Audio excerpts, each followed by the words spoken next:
Dios Padre nuestro, que con admirable providencia gobiernas el mundo, atiende nuestros ruegos por la patria, para que la prudencia de sus autoridades y la honestidad de sus ciudadanos robustezcan la concordia y la justicia, y podamos vivir en paz y prosperidad.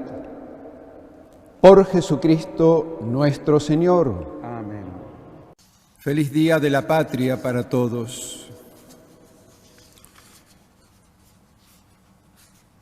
El Evangelio de San Marcos nos presenta a Jesús por el camino que lo lleva de Galilea a Jerusalén para cumplir su destino. Lo hace con una libertad soberana, con voluntad firme y decidida, obediente a lo que le pide su Padre Dios. En ese contexto, abre su corazón y anuncia su ya próxima pasión a los discípulos. Él será entregado en manos de los hombres, lo matarán y al tercer día resucitará. La falta de preguntas sugiere que después de haber oído estas enseñanzas, sus discípulos no han comprendido una palabra de la misma. Discuten entre sí quién es el más grande o el más importante, con categorías ajenas a la lógica del reino que anunciaba Jesús en sus parábolas. Por otro lado, les repugnaba la idea de que el Maestro tuviese que padecer la muerte para luego resucitar. Lo consideraban un sueño. Así se desvanecía la esperanza de un triunfo político de su líder sobre la dominación romana. Resulta paradójico que mientras Jesús va camino a su pasión para perderlo todo por amor a ellos, sus elegidos discuten cómo escalar posiciones en una imaginaria jerarquía de poder. No nos debe escandalizar la ambición de quienes habían seguido al Señor para anunciar un reino que comienza aquí, pero que no es de este mundo. Es bien sabido que siempre han existido los embriagados por el ansia de poder, ese ejercicio de escalar para ver cuál es el mayor, el más grande. Es una constante en la historia de la humanidad. Ambicionar los primeros puestos en la escala social es habitual y no siempre con espíritu de servicio. No hay oficio o profesión, ni aun la más elevada vocación de servicio, que no esté expuesta a esta seducción. El mismo Evangelio recuerda un poco más adelante la ingenua petición de los apóstoles Santiago y Juan. Ellos le dijeron a Jesús: concédenos sentarnos uno a tu derecha y el otro a tu izquierda cuando estés en tu gloria. A lo que Jesús le respondió: no me toca a mí concederlo, sino que esos puestos son para quienes han sido destinados. ¿Cuántas veces les enseñó Jesús quién es el verdadero discípulo y cómo debían obrar conforme a su mismo ejemplo? Jesús los llamó y les dijo: ustedes saben que aquellos a quienes se consideran gobernantes dominan a las naciones como si fueran sus dueños, y los poderosos les hacen sentir su autoridad. Entre ustedes no debe suceder así. Al contrario, el que quiera ser grande, que se haga servidor de ustedes, y el que quiera ser el primero, que se haga servidor de todos. Porque el mismo Hijo del Hombre no vino para ser servido, sino para servir y dar su vida en rescate por una multitud. Y además les dijo: si yo, que soy el Señor y el Maestro, les he lavado los pies, ustedes también deben lavarse los pies unos a otros. Entonces Jesús, cuya predicción no encuentra ningún eco, reúne en torno a sí a sus discípulos y comienza una lección conmovedora, con una palabra al estilo de los profetas y con un gesto simbólico. Las palabras son lapidarias. El verdadero primero en el reino de Dios es el último en el reino de los hombres. Es el siervo, el que es despreciado. La ambición de grandeza contrasta con los valores del reino y la lógica del Evangelio, donde los últimos serán los primeros. Para que sus oyentes entiendan que Dios, el más grande, manifiesta su grandeza humillándose y poniéndose en el último lugar, Jesús toma un niño, el más frágil de los seres humanos, lo abraza con ternura y lo pone en medio de la escena. No repara tanto en su inocencia y candidez, cuanto que exalta su pequeñez, la simplicidad y disponibilidad confiada, el abandono sin cálculos ni doble interés. La pequeñez que enseña Jesús la hizo oración cuando exclamó: Te alabo, Padre, Señor del cielo y de la tierra, por haber ocultado estas cosas a los sabios y a los prudentes, y habérselas revelado a los pequeños. Pero las palabras de Jesús van más allá. El que recibe a uno de estos pequeños, en realidad lo recibe a Él y al mismo Dios en su casa. Su enseñanza nos hace imaginar el día en que una nueva escala de los verdaderos valores nos hará reconocer la presencia de lo sagrado en los hermanos más vulnerables, porque en cada uno de ellos hay una oculta y divina presencia. Así lo enseña el Maestro. Les aseguro que cada vez que lo hicieron con el más pequeño de mis hermanos, lo hicieron conmigo. Iluminados con la palabra que inspiró virtudes y gestos de grandeza en los protagonistas de la Revolución de Mayo, en un nuevo aniversario, hoy elevamos una oración de acción de gracias por la patria que nos entregaron con enorme sacrificio, los que para muchos significó la ofrenda de sus vidas. Ellos pensaron en nosotros, y volver sobre sus ideales nos puede devolver el espíritu y el sentimiento solidario que nos permita vivir bien las pruebas y desafíos de nuestro tiempo. No nos cansaremos de evocar con memoria agradecida a las personas que se comprometieron en la gesta de mayo. El 2020 recordamos a Manuel Belgrano en el bicentenario de su muerte, cuando entró en la historia grande de la nación. Su apasionada participación en los días más decisivos de la Revolución y la Independencia significó para él una confirmación de su sueño largamente amasado en su mente y en su corazón desde su juventud. Sueño de una patria americana. En estos días de sentida evocación, su voz, hoy más que nunca, nos sigue interpelando. Él nos decía: me hierve la sangre al observar tanto obstáculo, tantas dificultades que se resolverían rápidamente si hubiese un poco de interés por la patria. Lo dice quien por ella asumió servicios de grandes exigencias, pero coherente con su idea de servirla y de no anteponer ninguna mezquina ambición personal.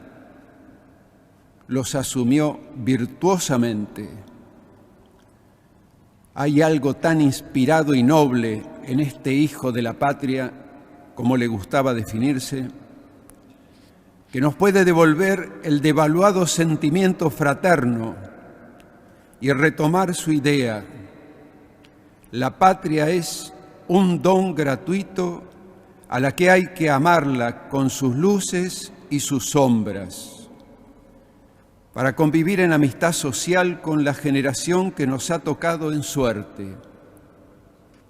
Su mirada amplia e inclusiva le hacía reconocer a los pueblos originarios e inmigrantes sin discriminarlos. Concibió la idea de una patria plural y diversa en la forma de pensar, pero unida a la hora de decidir su rumbo, que compromete a todos, con la contundente voluntad de acordar en lo esencial para el bien común. El sueño de Belgrano, de un pueblo organizado a la luz de la Carta Magna, aspiración común de los padres de la independencia, y que respondiese al ideal revolucionario, después de su muerte se desvaneció por décadas a causa de los desencuentros y enfrentamientos fratricidas, que cobró mucha sangre de argentinos entre los dos bandos irreconciliables. Hubo de esperar hasta que alumbrase la Constitución de 1853. Aunque mucho se temía de no ser acatada por gran parte de los integrantes de la Confederación, es cuando surge la voz de un hijo de la tierra catamarqueña, el joven franciscano Fray Mamerto Esquiú, pronto a ser beatificado. Superando él mismo las diferencias con el código fundamental propuesto por no ver reflejados los intereses federales, no obstante, confiaba en el principio ordenador de una ley suprema que iluminase la vida y convivencia de todos los argentinos y la paz tan esperada. Fue entonces que desde la iglesia matriz de la ciudad de Catamarca, en una célebre oración de acción de gracias con motivo del 9 de julio, exhortó a sus comprovincianos sobre la conveniencia de obedecer la Constitución con las palabras bíblicas: nos alegramos de la gloria de ustedes, y den al César lo que es del César, y a Dios lo que es de Dios. Comúnmente se admite que la oración patriótica de aquel fraile criollo fue decisiva a la hora de juramentarla en las provincias. El servicio que hizo con sus palabras todavía esperan su alumbramiento definitivo. Por momentos se instala la idea de un doble destino para los argentinos: fracasado o exitoso, con educación para todos o sumergidos en la ignorancia, abundancia para pocos o pobreza para muchos, exclusivo o inclusivo, cerrados al mundo o globalizado, con oportunidad para todos o solo los privilegiados. Pero escuchando el grito de libertad e independencia que recorre nuestra historia y llega hasta nosotros cada vez que la celebramos, decimos que hay un solo destino colectivo para nuestro pueblo: fraterno, solidario, con educación, salud y justicia, con igualdad de posibilidades para el acceso a la tierra, al trabajo y al techo, valorando y respetando la vida de todos. Si hay voluntad de acordar dialogando, podremos achicar las diferencias y estaremos más cerca de lograr ese destino común. No faltarán los valores culturales y la fe de la mayoría de las familias que apuestan al futuro con esperanza, aún en medio de privaciones y sacrificios extremos. Esta es la inestimable riqueza que poseemos los argentinos. En medio de esta segunda réplica del COVID que nos golpea a todos, los obispos expresamos hace poco nuestro deseo de salir juntos y mejores. Y en una carta les decimos, en la dura realidad de estos días, en la dramática extensión de la pandemia, con su secuela de enfermedad y muerte, se han acentuado la pobreza, la exclusión, la falta de trabajo, así como las expresiones de un creciente enfrentamiento político. Renovamos nuestra convicción de que el diálogo es el camino para afrontar juntos, como comunidad nacional, esta etapa difícil y exigente. Ante esta situación y por el bien de la República, queremos pedirles a los dirigentes de todos los sectores auténtica capacidad de liderazgo para ejercer con nobleza la vocación política, comunicando claramente la situación en cada momento, suscitando y alentando el compromiso y el empeño de todos, dejando de lado descalificaciones y posturas que promueven el resentimiento y la división. El Papa Francisco, en su última encíclica, nos decía que ante tantas formas mezquinas e inmediatistas de política, recuerdo que la grandeza política se muestra cuando en momentos difíciles se obra por grandes principios y pensando en el bien común a largo plazo. A todas las familias que celebran con nosotros el Te Deum por la patria que heredamos, con el Papa Francisco los invito a la esperanza, que nos habla de una realidad que está enraizada en lo profundo del ser humano, independientemente de las circunstancias concretas y los condicionamientos históricos en que vive. La esperanza nos habla de una sed, de una aspiración, de un anhelo de plenitud, de vida lograda, de un querer tocar lo grande, lo que llena el corazón y eleva el espíritu hacia cosas grandes, como la verdad, la bondad y la belleza, la justicia y el amor. La esperanza es audaz, sabe mirar más allá de la comodidad personal, de las pequeñas seguridades y compensaciones que estrechan el horizonte para abrirse a grandes ideales que hacen la vida más bella y digna. Caminemos en esperanza y que viva la patria. En 1810, la primera Junta de Gobierno, después de haber jurado, se acercaba a esta misma catedral para rezar y encargaba el canto de un Te Deum en acción de gracias. Hoy, siguiendo aquel gesto también, recurrimos a esta misma oración para dar gracias y pedir intensamente la luz de Dios, fuente de toda razón y justicia. Juntos le pedimos a Dios por nuestro país. Jesucristo, Señor de la historia, te necesitamos. Nos sentimos heridos y agobiados. Precisamos tu alivio y fortaleza. Queremos ser nación, una nación cuya identidad sea la pasión por la verdad y el compromiso por el bien común. Danos la valentía de la libertad de los hijos de Dios para amar a todos sin excluir a nadie. privilegiando a los pobres y perdonando a los que nos ofenden, aborreciendo el odio y construyendo la paz. Concédenos la sabiduría del diálogo y la alegría de la esperanza que no defrauda. Tú nos convocas. Aquí estamos, Señor, cercanos a María, que desde Luján nos dice: Argentina, canta y camina. Jesucristo, Señor de la historia, te necesitamos.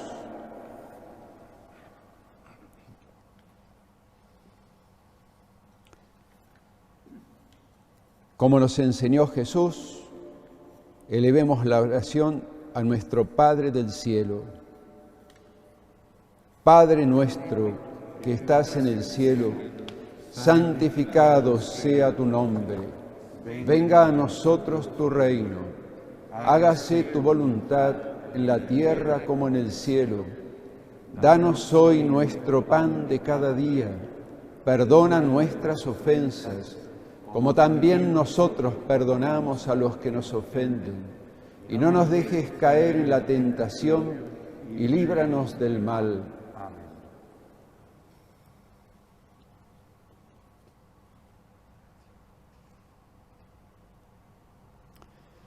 A los pies de la imagen de la Virgen de Luján, suplicamos su intercesión maternal. Ella que silenciosamente nos acompaña mucho antes de iniciar nuestro camino como nación. A mis hermanos obispos, que juntos bendigamos al pueblo argentino. El Señor esté con ustedes. Dios Padre, fuente y principio de todo bien, les conceda su gracia y derrame sobre todo el pueblo argentino una abundante bendición. Amén. Los mantenga íntegros en la fe y en la esperanza, y los haga perseverar en el amor. Amén. Los guíe en la paz, escuche siempre sus plegarias y los guarde de todo mal. Amén. Que la bendición de Dios Todopoderoso, del Padre, del Hijo y del Espíritu Santo, descienda sobre todos y permanezca para siempre.